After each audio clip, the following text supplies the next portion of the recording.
nosso Deus, Senhor e Salvador Jesus Cristo. Irmãos, antes de nós começarmos a nossa escola hoje, darmos continuidade à nossa classe, eu queria, aproveitando o contexto esse ano das eleições majoritárias, falar um pouco a respeito da política. Logicamente, o nosso púlpito não é aberto para nenhum discurso político e nem eu vou convidar nenhum candidato aqui para estar aqui expondo as suas ideias políticas, seja lá qual for a sua ideologia política. Mas, como pastor da igreja, eu tenho a obrigação, de orientar a igreja quanto ao quadro de candidatos que se apresentam para nós hoje, em nosso contexto nacional. E eu tenho que falar da posição da igreja, isso foi agora no Supremo Concílio, dessa última reunião agora que houve, lá acho que foi em Mato Grosso do Sul, Goiânia. Então, e o Supremo Conselho se posicionou a respeito da questão das ideologias, E eu queria falar um pouco sobre isso hoje de manhã. Eu queria falar um pouco sobre o socialismo, o comunismo, e um pouco sobre as suas características e também sobre a ditadura e depois sobre a democracia. É isso que está em jogo hoje, em nosso contexto hoje, esses regimes de governo e de poder. Logicamente que nós vamos atrelar aqui a ditadura, tanto o socialismo como o comunismo, são ditaduras, isso não deixam de ser. E como também existe no mundo a ditadura militar. Mas o nosso contexto aqui, ele vai trabalhar aqui a ditadura em cima dessas duas ideologias políticas. O que seria uma ideologia? Vamos partir do princípio logo do que seria uma ideologia. Uma ideologia é um estudo sobre as ideias, Então, a ideologia socialista são os estudos das ideias sociais, do sistema político socialista. Do comunismo, a mesma coisa, da democracia, a mesma coisa, e por aí vai. Então, nós vamos falar um pouco sobre a questão do sistema socialista, que vigora hoje no mundo como um todo, É um sistema político-econômico baseado na igualdade. Então, essa é a grande ideia do socialismo. Um sistema igualitário, político, social e econômico, para uma nação, para um povo. O que ele propõe? Ele propõe a distribuição igualitária de renda. Ele propõe a extinção da propriedade privada. Então, é tudo do Estado, não é seu, porque isso é uma coisa igualitária, então o Estado é do Estado e o Estado divide com você. Também a ideia é a socialização dos meios da produção pelo Estado. Então, a indústria, comércio, tudo é do Estado, é socializado, O Estado toma conta e dirige isso, É uma sociedade sem classes sociais, todo mundo é tratado como igual. Então, isso é a ideia, é o idealismo do socialismo, O que seria o comunismo, É uma ideologia política, social e econômica contrária ao capitalismo, na qual estabelece uma sociedade igualitária. Então, a gente vai começar a perceber que o comunismo, ele é a finalização do socialismo, É a depuração do socialismo, seria isso, Não há propriedade privada e também não há classes sociais. Você vê que aí a coisa é muito comum, tanto no regime socialista como no regime comunista. Algumas características. A abolição da propriedade privada não existe. Tudo pertence a todos de acordo com as necessidades do Estado, de cada um. Então, o Estado é quem vai dizer o que você necessita e vai repartir com você, o que ele tem. Então, no socialismo e no comunismo, o Estado ele se assenhora de todas as coisas, tudo que você tem. Você não pode ter nenhuma iniciativa privada, porque você é privado disso. Tudo pertence ao Estado. E a grande questão como o Estado mantém esse sistema? Não é? Como é que o Estado mantém esse regime? Através dos impostos. Então você trabalha para o Estado e o Estado, de acordo com a sua necessidade, vai dar a você o que você necessita. É assim que funciona. É assim que funciona. Não é? O comunismo moderno, né, identifica-se pelos partidos comunistas. Né? Então a gente vê hoje no mundo inteiro, também aqui no Brasil, né, vários partidos com tendências, a grande maioria deles são tendências com ideologias comunistas. Não é? Nós temos aqui uma penca de partidos, não é, com essa ideologia. Eles fundamentam-se na teoria marxista, todos eles. Todos eles. Karl Marx é o pai do ideário comunista. Não é?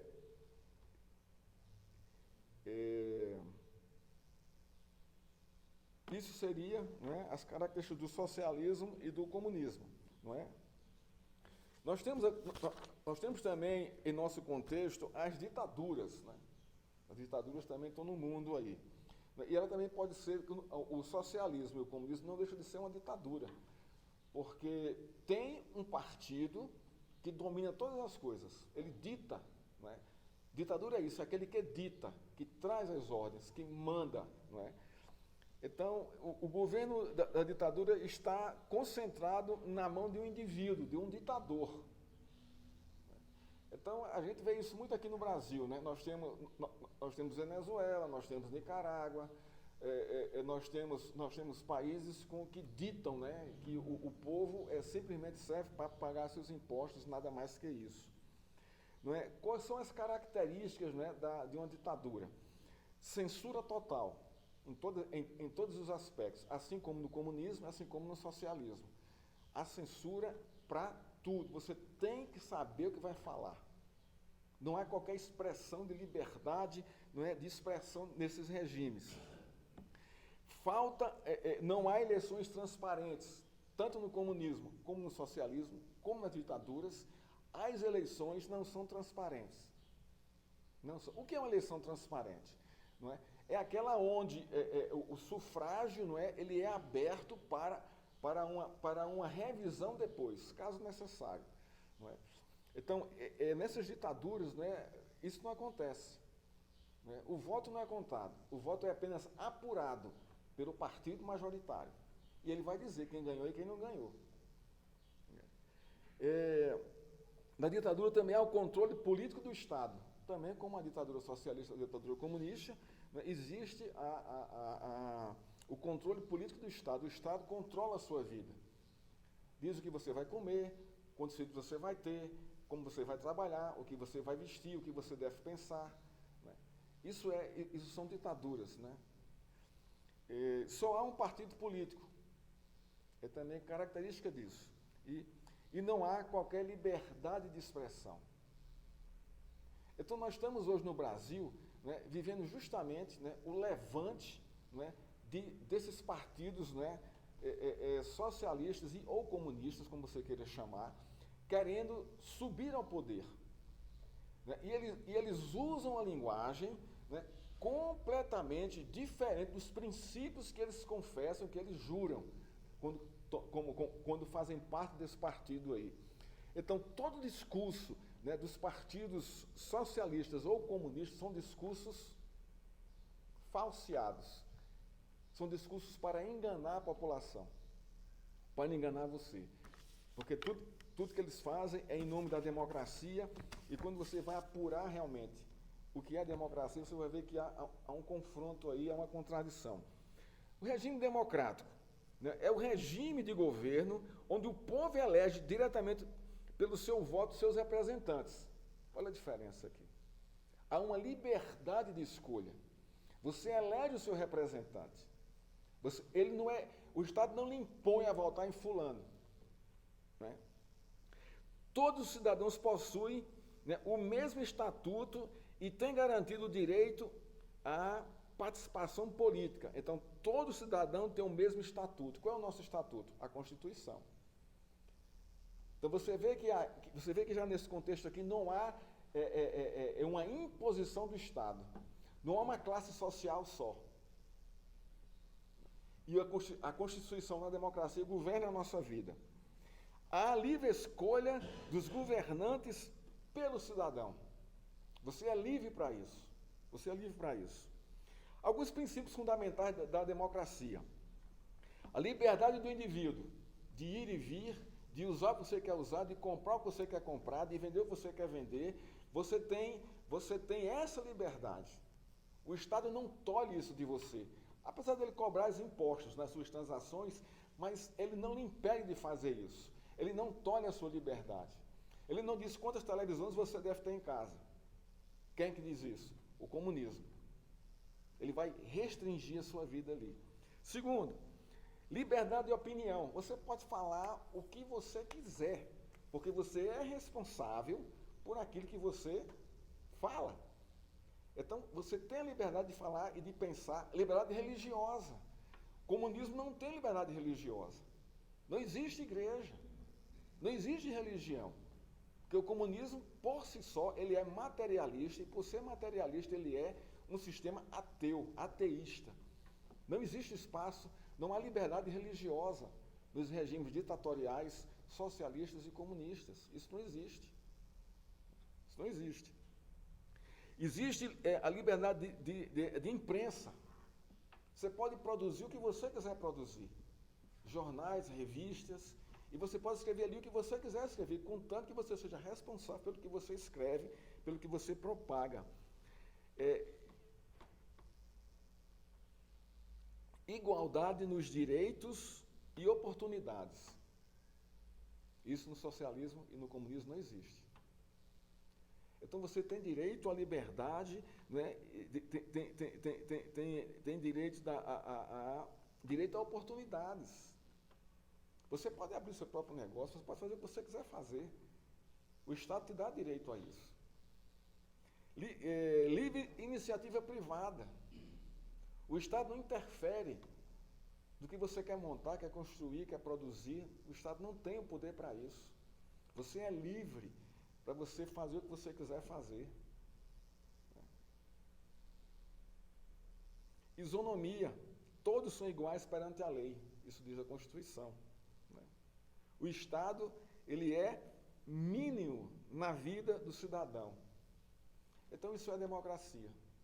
Então, irmãos, esse é um ponto que nós temos que pensar, né, nesse ano de eleição, que se aproxima agora nesses 50 dias para frente aí.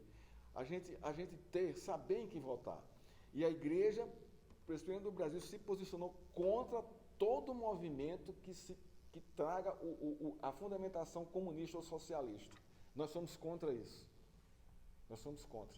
A Igreja se posicionou contra. Não, o cristão não pode ser comunista, não tem como ser comunista. Porque ele não é a favor do aborto, da liberdade das drogas. Ele não é a favor disso. Ele não é a favor de fechar a igreja, de acabar com o evangelho. Ele não pode ser a favor disso. Então fica aqui a minha orientação para que vocês, ao fazerem a sua escolha, né, observem a ideologia do candidato, as ideias, as proposições dele para o governo, né, do seu país. Não pensando só em você, mas também nos seus filhos, nos seus netos. Então, votem com consciência, votem homens sérios, homens que tenham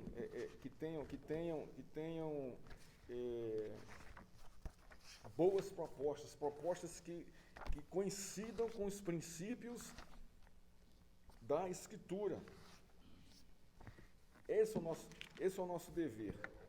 Votar em homens que tenham esse perfil, que tragam essa proposta, o respeito, né, a liberdade religiosa, a liberdade privada, aos direitos. Né. Que Deus os abençoe e que Deus os fortaleça nesse desafio que nós temos aí pela frente. Estamos vivendo uma situação de polarização. Né? E isso é um tema que eu não gosto. Não gosto porque, na época, há 40 anos atrás, só tinha no Brasil 2 partidos, Arena e MDB. Eram 2 polos. Era uma polarização, ou um ou outro, como tem nos Estados Unidos, os democratas e os é, hã? Republicanos. Né? Então, no Brasil era assim, era Arena e MDB. Sempre foi dois partidos. Depois que surgiu esse monte de partido aí, que a coisa, não é, perdeu um pouco o rumo, mas sempre foi polarizado, sempre é polarizado. Né? Entre o bem e o mal, isso está claro. Está tão claro isso aí que você deve optar por aquilo que você, né, que tem mais comunhão com as Escrituras. Que Deus nos abençoe e nos fortaleça. Vamos começar aqui a nossa lição de hoje, né, encerrando o nosso tema, né? O nosso tema foi como posso ser salvo. A gente viu que reconhecendo o estado de pecado, depois nós vimos entendendo a consequência do pecado, depois nós vimos entendendo a maravilhosa graça de Deus, né? E agora nós vamos hoje falar sobre convertendo-se a Cristo de todo o coração. Então, a gente vê que é uma sequência lógica aqui, né, com relação, com a respeito à doutrina da salvação. Uma coisa lógica. Primeiro é perceber que eu preciso ser salvo, eu preciso de salvação. Né? Então, como eu posso ser salvo? Primeiro, reconhecendo o seu estado de pecado. Não tem como, irmãos. A gente não pode entender a salvação de Deus em Cristo Jesus se nós não reconhecermos o estado do nosso pecado, ou o nosso estado de pecado. A nossa natureza, ela é pecadora. E ainda só vai deixar de ser quando Cristo restaurar totalmente a nossa vida em sua segunda volta. Então, isso é um ponto básico para o nosso entendimento. Nós somos pecadores, né? E isso é a fundamentação para eu clamar por socorro a Deus. Senhor, salva-me dessa condição. Porque eu sei que a consequência é a morte eterna. E eu já sofro a consequência aqui na terra, a minha separação do Senhor. Esse é o ponto aqui. Segundo ponto, pecado tem consequência.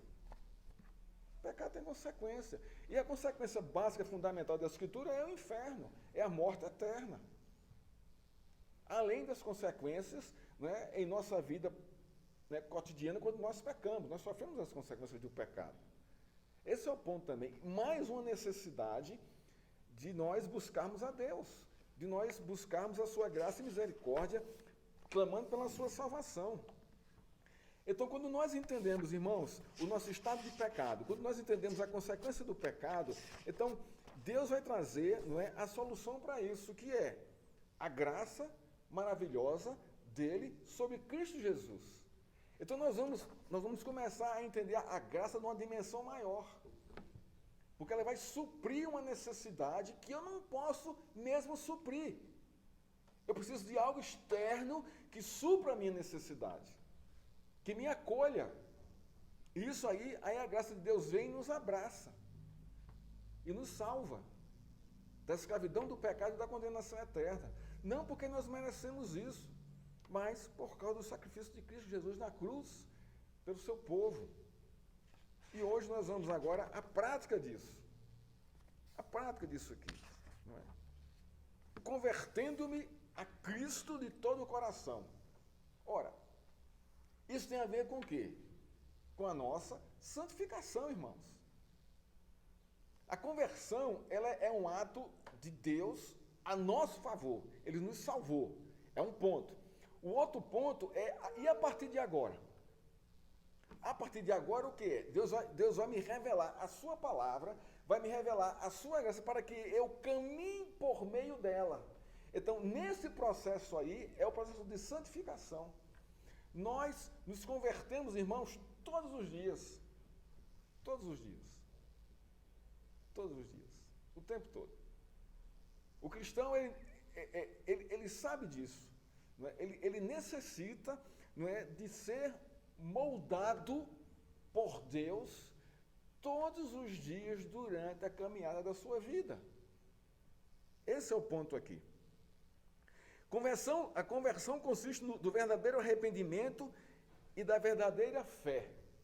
Eu estou aqui usando o livro aqui do pastor Leandro Lima, o que é ser um cristão, um manual reformado de discipulado. A nossa aula, todas elas estão em cima desse livro aqui.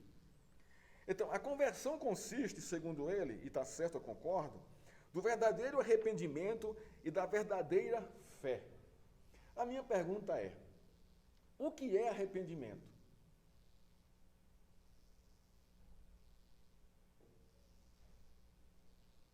Aqui é uma aula, a gente vai discutir isso aqui. O que você entende por arrependimento?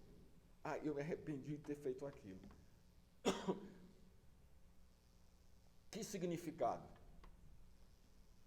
o arrependimento traz na sua vida?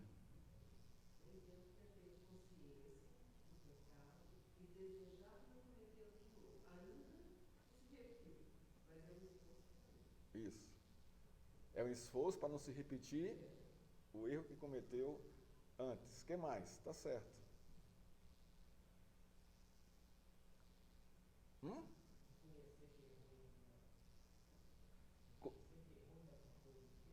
Tá, o que é o arrependimento?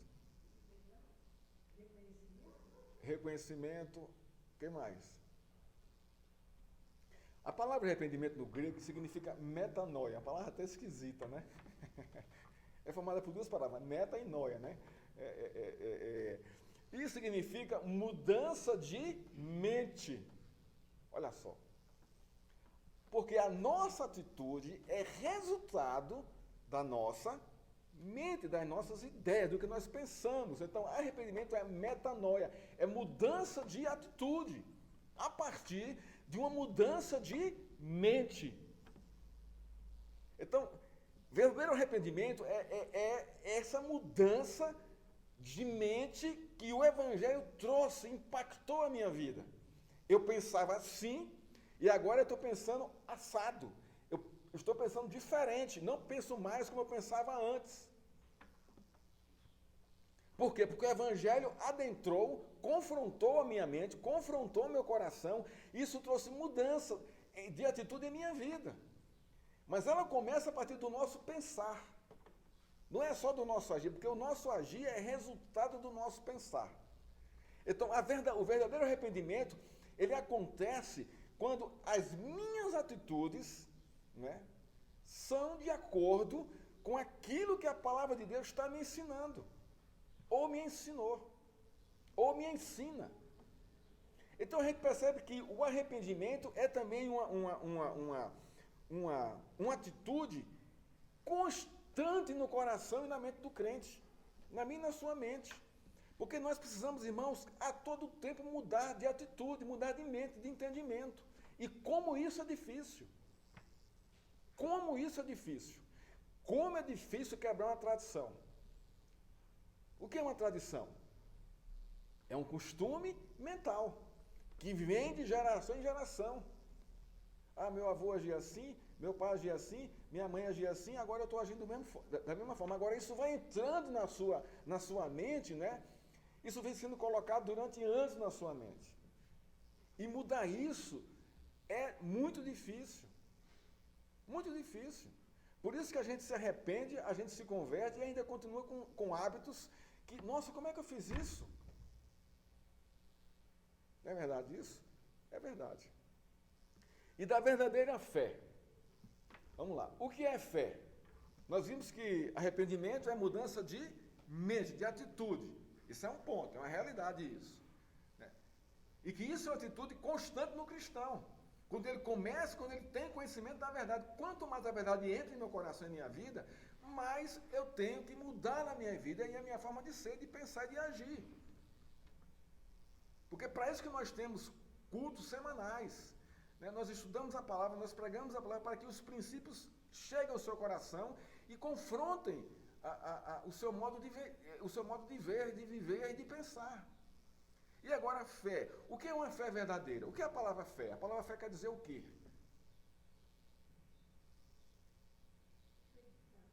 Hein? Onde é que nós encontramos o conceito de fé na Escritura? Mais claro. Hebreus 11:1. Justamente, está lá. É isso aí. Mas, traduzindo aqui para o nosso contexto, para o nosso discurso, o que significa fé? A palavra fé na Escritura. Ah, eu tenho fé. Mas isso se torna vago quando você não tem o verdadeiro significado do que significa fé dentro do contexto bíblico, da Escritura. Existe a fé popular, né, fé na fé, que é um pensamento positivo, mas isso não é a fé bíblica. Pensamento positivo não é fé bíblica. Nunca foi. A fé bíblica, ela é bem diferente, ela é bem substanciosa. Ela tem fundamento. Então, a verdadeira fé é o que seria, né, em nosso contexto. O que é que diz Hebreus 11:1?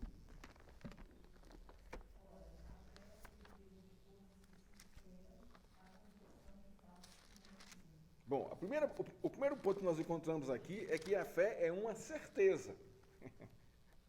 Né? Então não é algo metafísico, algo assim do além, não é? Então a fé é a certeza de coisas que se esperam. Então, a minha certeza está baseada naquilo que eu espero. Então, há uma expectativa, há uma esperança aqui. E a convicção de fatos que não se veem. Então, nós temos aqui certeza e convicção. Agora, a fé é um passo no escuro? Segundo aquele filme do Caçador da Arca Perdida, né? Acho que é o segundo que ele diz isso. Né? A fé não é um passo no escuro, irmãos. Nunca foi. Porque é uma certeza e uma convicção. Não pode ser uma caminhada no escuro. Mas pelo contrário. Fé, irmãos, é confiança. Mas confiança em quem? Em Deus, em Cristo. Quando o autor escreve aqui sobre a natureza da fé, ele está olhando para quem aqui? Para as promessas de Deus. A Escritura. Olha só. Ora, a fé é a certeza das coisas que se esperam. O que é que você espera? Que coisa você espera? Segundo a Escritura. O cumprimento das promessas de Cristo. O cumprimento da promessa de Deus. A sua fé está pegada ali. Então, há um fundamento naquele que deu a promessa, não na promessa em si. E vai mais além. E a convicção de fatos que não se veem. Você vê. Você não vê. Você está vendo a volta de Cristo? Você não vê, mas ele vem. Você vê a Cristo visualmente não, mas você crê que ele existe, que ele está presente. Essa é a convicção. Então a fé é essa confiança convicta na pessoa de Jesus Cristo e na sua palavra, ou na pessoa de Deus nas suas promessas. Isso é verdadeira fé. Isso é verdadeira fé. Então aqui a gente pode caminhar agora aqui. Né? Jesus e os apóstolos costumavam dizer às pessoas que a resposta ao Evangelho consistia em arrependimento e fé. Relembramos mais uma vez o modo como Jesus anunciou o Evangelho aos judeus. Abra aí em Marcos 1, 14 e 15.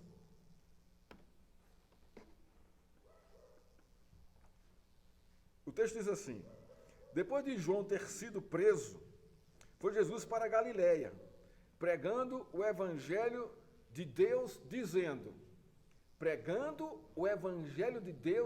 olha só, o que é, a palavra evangelho quer dizer o quê, irmãos? O que significa evangelho? Eu vou pregar o evangelho, Boas novas.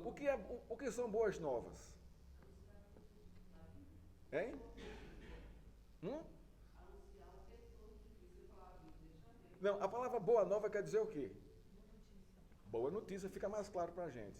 Então Jesus começa, não é, pregando a boa notícia de Deus. Assim fica mais claro para a gente. É isso. Então Deus tem uma boa notícia para o seu povo. E ele diz: o tempo está cumprido, o reino de Deus está próximo. Então, o tempo está cumprido. Cumpriu-se. Essa é a boa notícia. Que tempo? Da chegada do reino de Deus aos homens. Mas quem é esse rei que está próximo? O próprio Cristo, que anuncia essa boa nova. E ele diz: arrependei-vos e crede na boa notícia de que é chegado o reino de Deus através da minha proclamação. Eu trago a proclamação do reino de Deus para vocês. Mas para que vocês entendam e para que vocês entrem no reino de Deus, vocês têm que se arrepender. Não tem como. Abra aí em João, capítulo 3.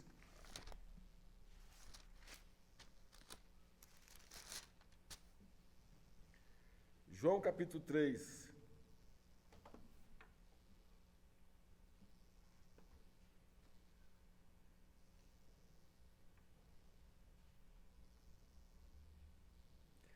Capítulo 3, verso 3. Jesus no diálogo com Nicodemos. Jesus respondeu a Nicodemos: em verdade, lhes digo, que se alguém não nascer de novo, não pode ver o reino de Deus. O que é nascer de novo? O que significa o novo nascimento?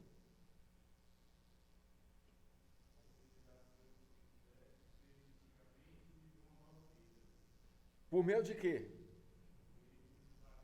Do arrependimento e do crer em Cristo. É isso que Deus está dizendo aqui em Nicodemos, olha. A mesma coisa. Claro que, Adriano, a sua colocação é correta, porque o batismo é a visualização do seu arrependimento e da sua confissão de fé. É isso que o batismo está apontando. Esse é o testemunho para a igreja. Eu me arrependi e agora eu creio em Deus. Agora eu creio em Cristo. Então o batismo está selando, né, essa união, né, entre Deus e a pessoa batizada, e entre a pessoa batizada e Deus. Então ele nasce de novo ali por meio do derramamento da água. A água lavou a sua vida. Esse é o símbolo da água no batismo. Ela vem para lavar os seus pecados. Por quê? Porque você arrependeu-se e creu. Então, mais uma vez aqui, Jesus está dizendo, essa é a boa nova que eu trago para vocês. Arrependam-se e creiam no Evangelho. Pedro proclamou isto nos mesmos termos, em Atos 3,19. Arrependei-vos, pois, e convertei-vos para serem cancelados os vossos pecados. Olha só, Pedro aqui é mais claro a respeito da conversão. Então, qual é o papel da conversão? Né? Diz aqui, ó, cancelamento de nossos pecados. Esse aqui é o ponto. O que é ter os pecados cancelados, irmãos? O que significa isso? Seus pecados marrenos foram cancelados no dia em que Deus lhe converteu, e você entendeu isso. Seus pecados serinos foram cancelados.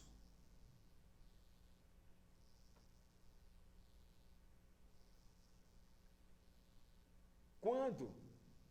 Em que latitude meus pecados foram cancelados? Em que tamanho? Todos eles foram cancelados. Todos eles. Os passados, os presentes e os futuros. Você sabia disso, irmãos? Esse é o problema. E essa é a questão. Quando Deus cancelou os nossos pecados, cancelou de uma vez para sempre, acabou. Deus não olha mais para nós visualizando os nossos pecados. Porque Ele olha agora para Cristo. Cristo é o filtro.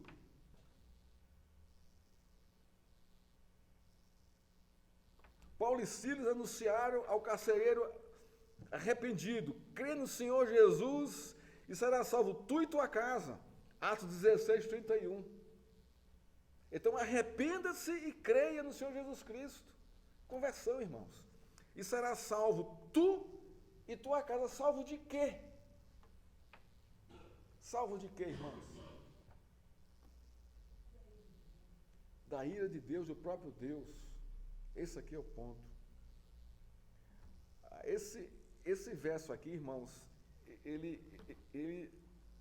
é muito mal empregado em certas pregações, como se isso fosse um princípio que alcançasse a casa de todo mundo, alguém nela se convertendo, quando isso não é verdade. O princípio aqui foi aplicado ao carcereiro e à sua família. Mas isso não significa que eu me convertendo, a minha casa toda vai se converter. Esse verso não traz base para isso. Aqui foi aplicado no contexto do carcereiro. Isso aconteceu literalmente. A gente vê depois que a casa dele toda é convertida mesmo. Mas isso eu não posso aplicar isso à minha família, nem você pode aplicar isso à sua família. Você pode orar por ela? Pode, pedindo que Deus converta as pessoas. Pode fazer isso. Mas o princípio aqui de que a certeza de que eles vão ser salvos, né, isso aqui não tem.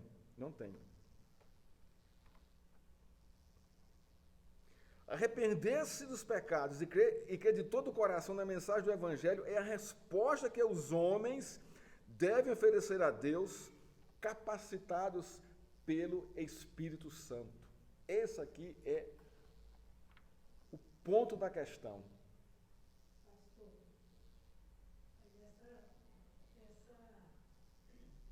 mas essa fala aí do carcereiro, ele ser Jesus será salvo pela tua casa.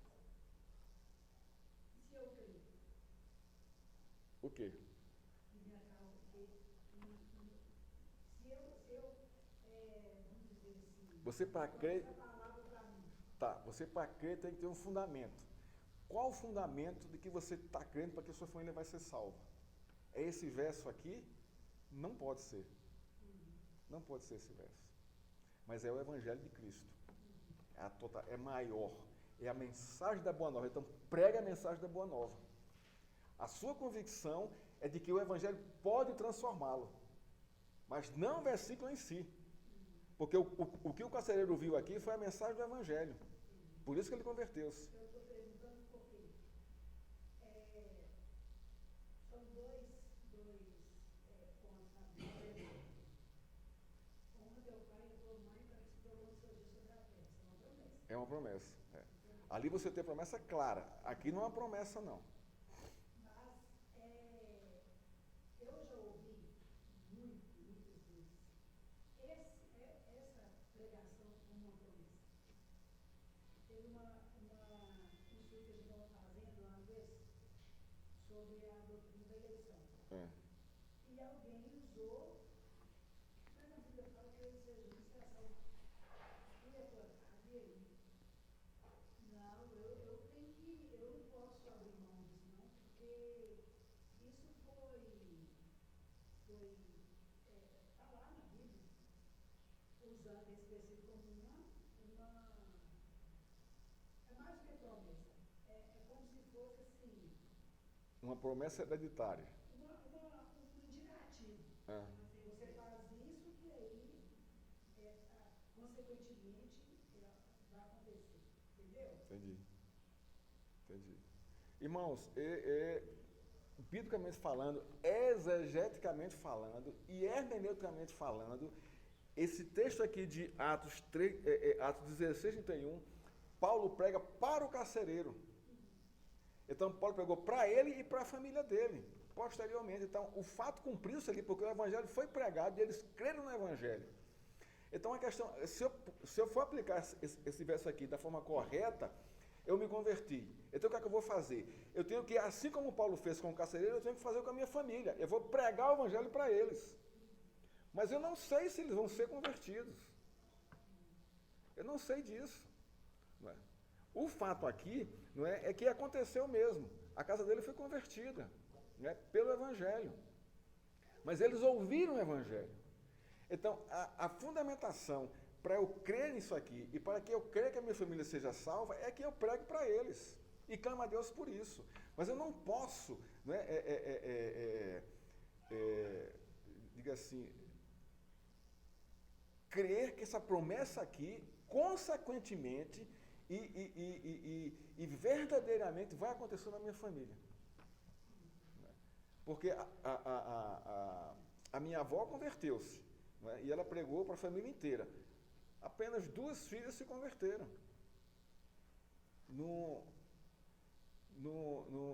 Numa família de 7 irmãos, apenas 2 se converteram. E o resto? Então, se eu fosse pegar por isso aqui, eu ia me frustrar. Dizer, nossa, então Deus falou comigo aqui, ó. Você está vendo? E ela pregou para todos os 7 filhos. Todos eles. Na verdade, são 3. Converteu-se um depois, posteriormente. Então, 3 se converteram. O resto não. O resto não. Então não há base para isso. Esse verso aqui não dá base para isso. Qual é a base que dá para eu crer que eles podem se converter? É a pregação do Evangelho. Não esse versículo unicamente aqui. Eu tenho que pregar o Evangelho. E aí deixa Deus fazer, porque quem elege, irmão, não sou eu. Eu não posso eleger minha família em cima desse versículo aqui. É o que muita gente faz. Eu não posso fazer isso. Quem elege para a salvação é Deus. Quem escolhe para a salvação é Deus, assim como ele lhe escolheu. Não é? Não é? Isso está lá em Romanos. Não é? Vamos continuar aqui. Então, a resposta que o homem deve oferecer a Deus, ao ouvir o Evangelho, é se arrepender. E isso vem pela capacitação do Espírito Santo. Isso aqui é fundamental, irmãos.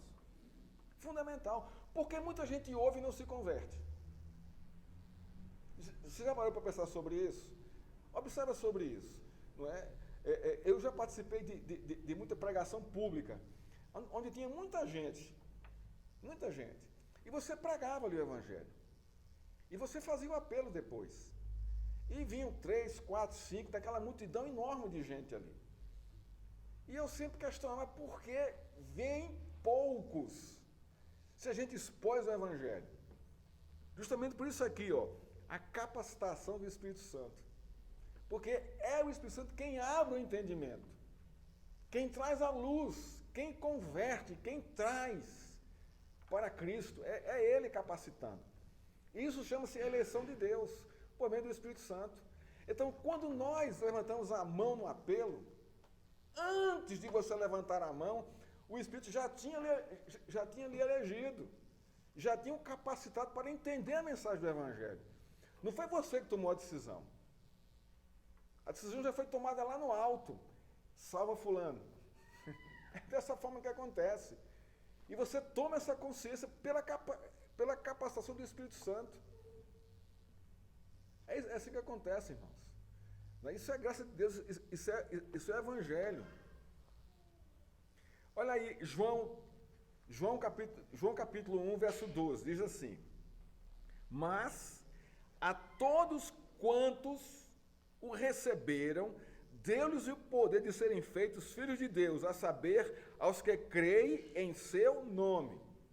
Agora, veja como está bem o começo do versículo aqui. Abre aí em Evangelho de João, capítulo 1, verso 12.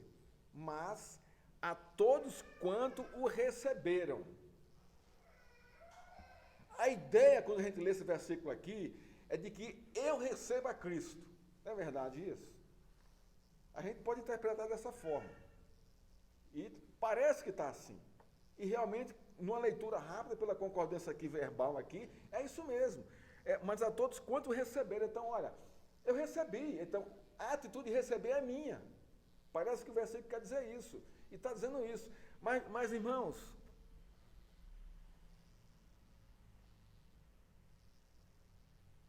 não é isso que o verso está dizendo. A palavra receber aqui, não é?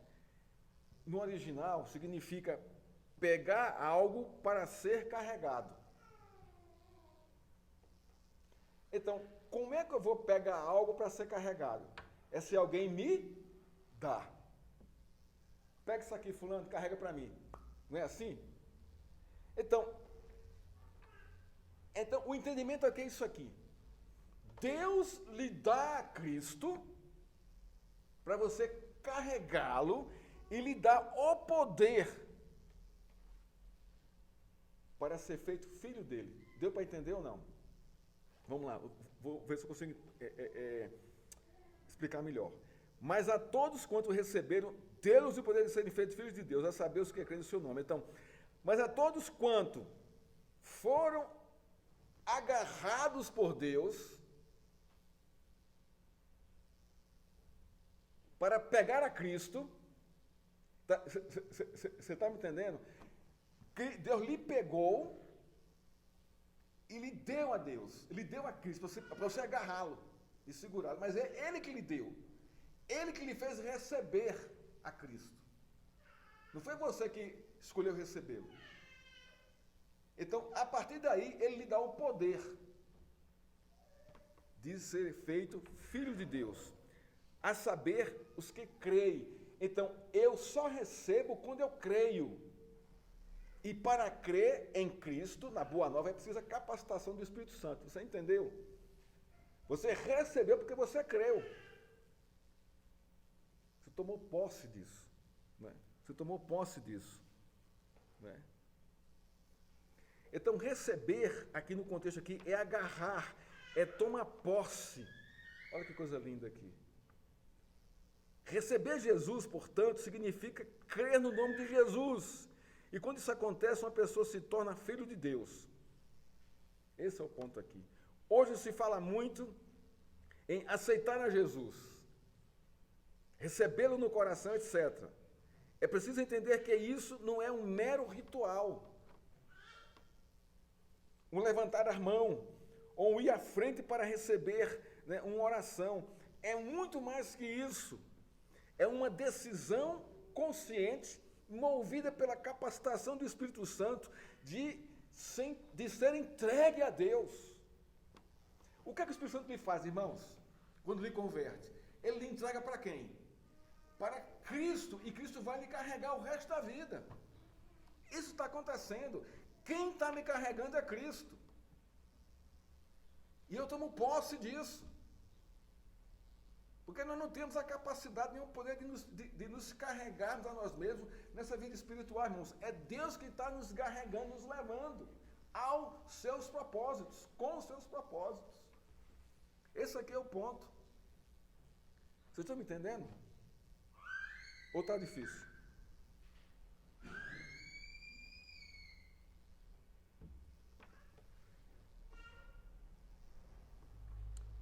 Em Atos 8, 37, quando Filipe foi enviado para pregar o evangelho ao eunuco, oficial da rainha da Etiópia, e o eunuco desejou ser batizado, Filipe disse: é lícito você ser batizado se crês de todo o coração. Então a gente vê aqui já que o batismo é uma consequência da nossa metanoia e da nossa fé. É uma consequência, irmão. Eu digo assim, é uma realidade espiritual que simboliza a minha confissão de fé. É algo visual, é algo que é testemunhado. Por isso que nós batizamos aqui na igreja.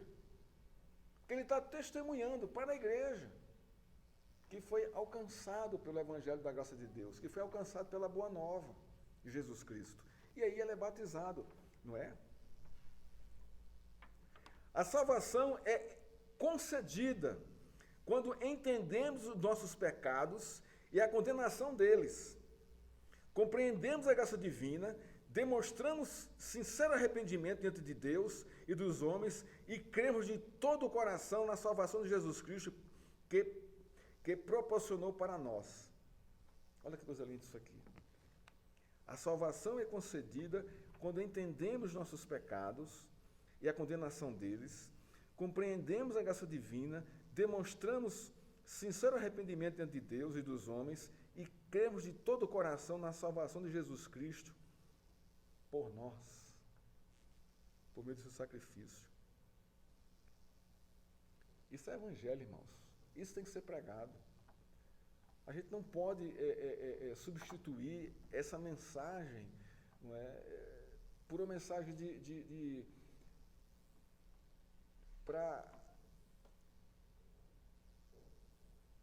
afagar o seu ego, para alimentar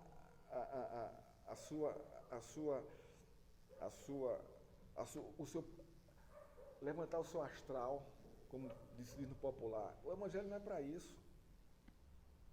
O Evangelho é um confronto. Ele vai confrontar, mas ele vai confrontar com uma solução, irmãos, com uma esperança real e viva.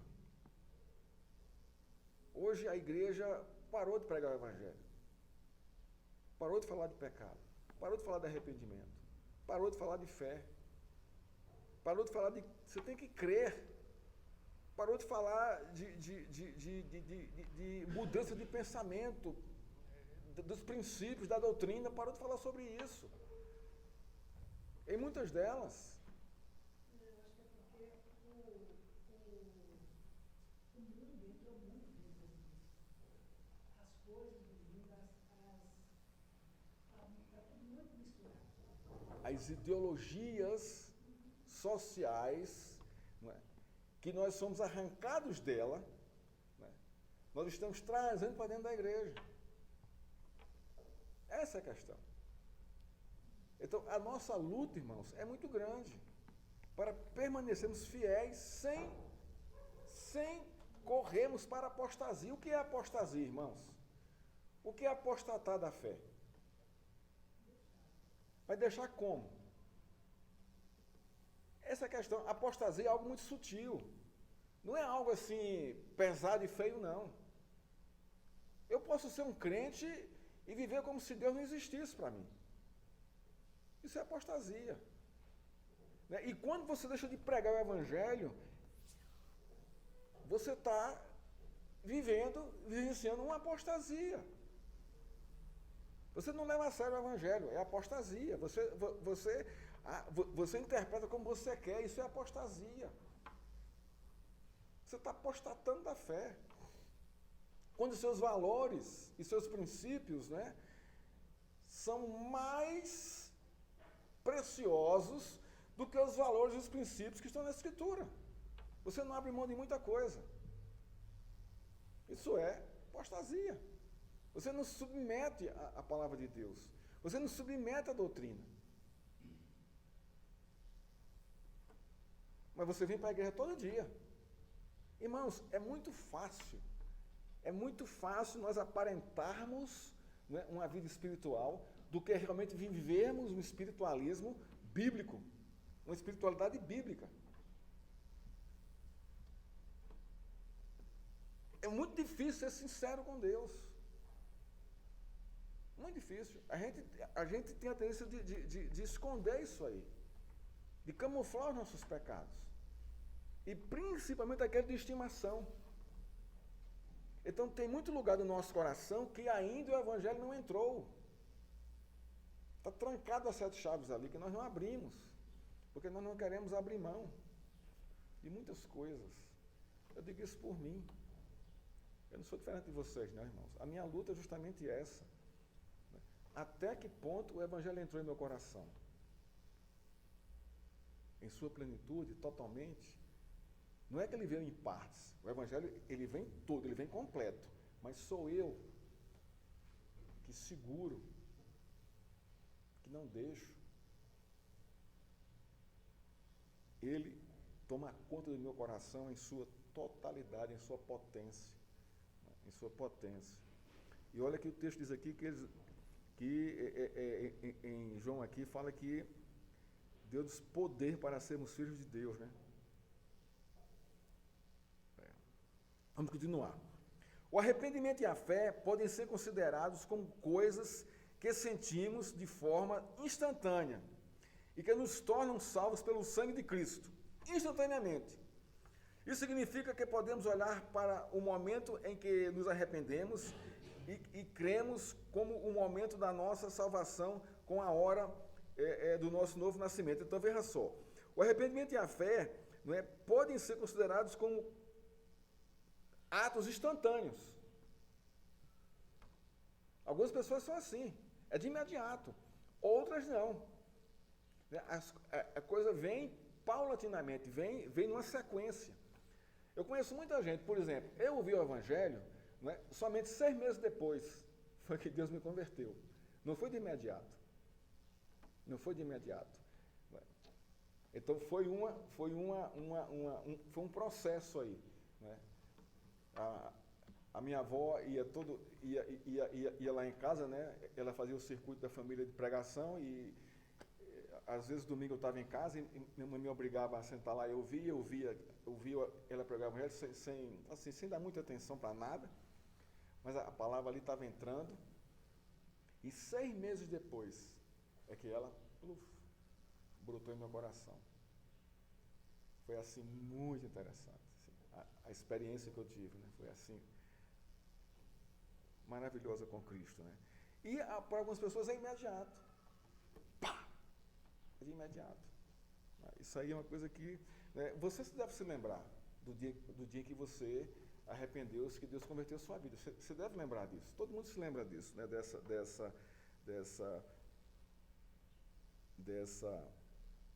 Dessa data aí, né?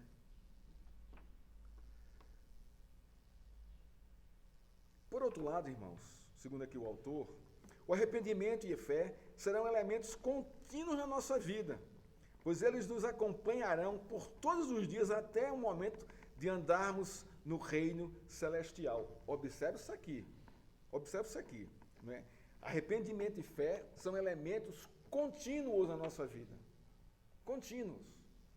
Até que Jesus venha, né, e restaure completamente a nossa vida, né, e completamente esse mundo que Ele criou. Nós precisamos de arrependimento e de fé. Como é a sua fé, irmãos? Ela é constante o tempo todo? Ela é uma fé robusta? Você enfrentar as coisas? Ou você enfraquece, você vacila, você cai? A nossa fé é assim, irmãos. A nossa fé, ora está aqui, ora está aqui.